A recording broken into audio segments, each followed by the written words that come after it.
Hey guys, I'm a Forester here with the knife review that I've wanted to do for some time now.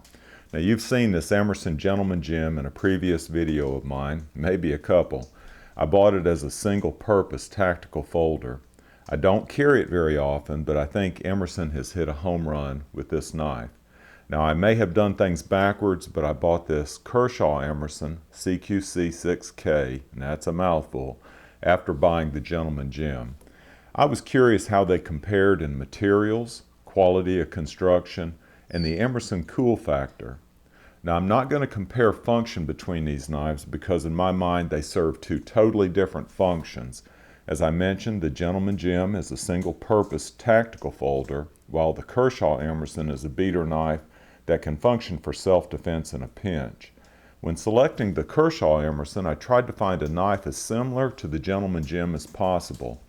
But Emerson isn't going to make identical knives with Kershaw.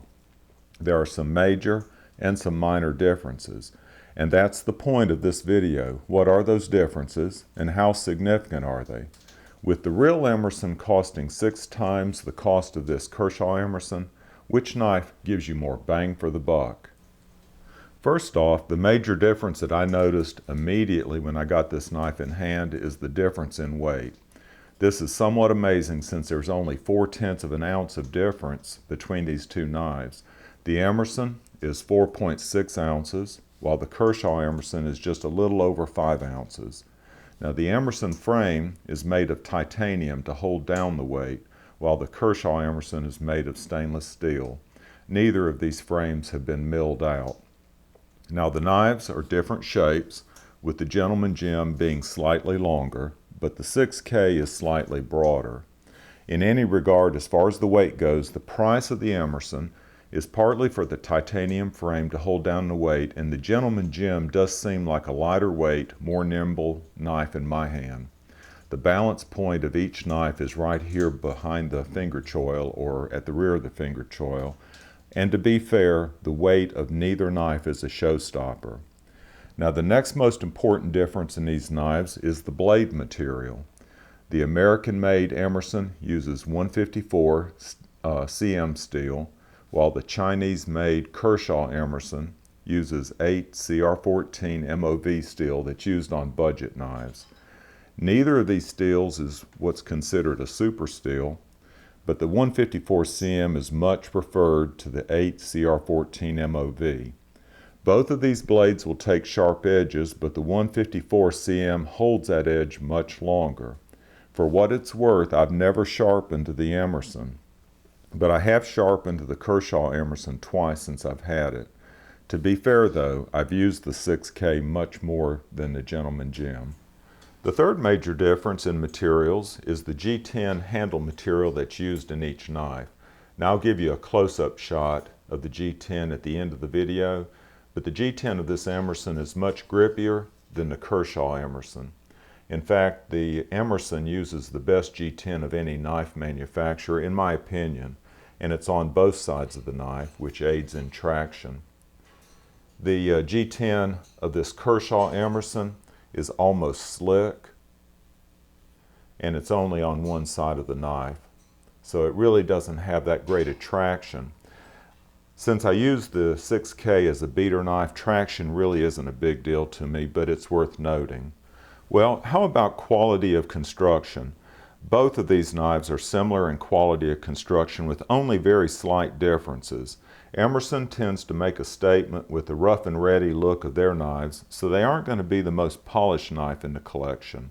Kershaw, on the other hand, tends to make budget knives, so they aren't going to include the extra touches that match premium knives. The end result is that this true Emerson has a slight edge over the Kershaw-Emerson in quality of construction. You can see it in things like the chamfered edges along the G10. You might be able to see that. Also, maybe the size of the pivot screw, and things like the detail along this thumb stud.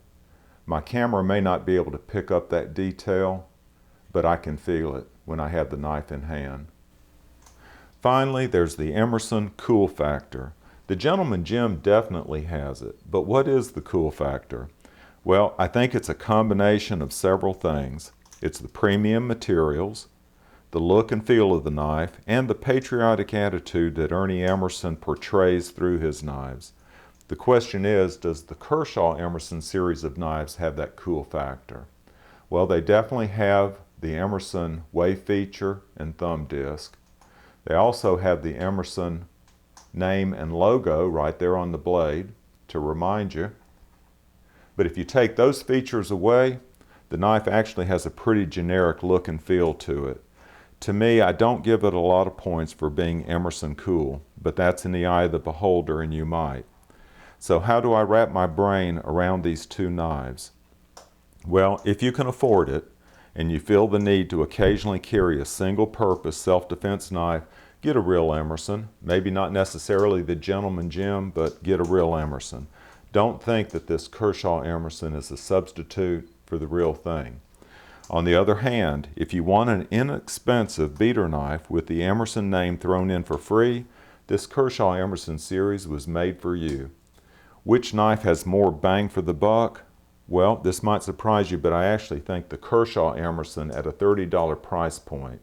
But for many knife collectors, it really isn't about value. I carry both of these knives as I intended to carry them. The Gentleman Jim when I feel the need, and the 6K when I have work to do.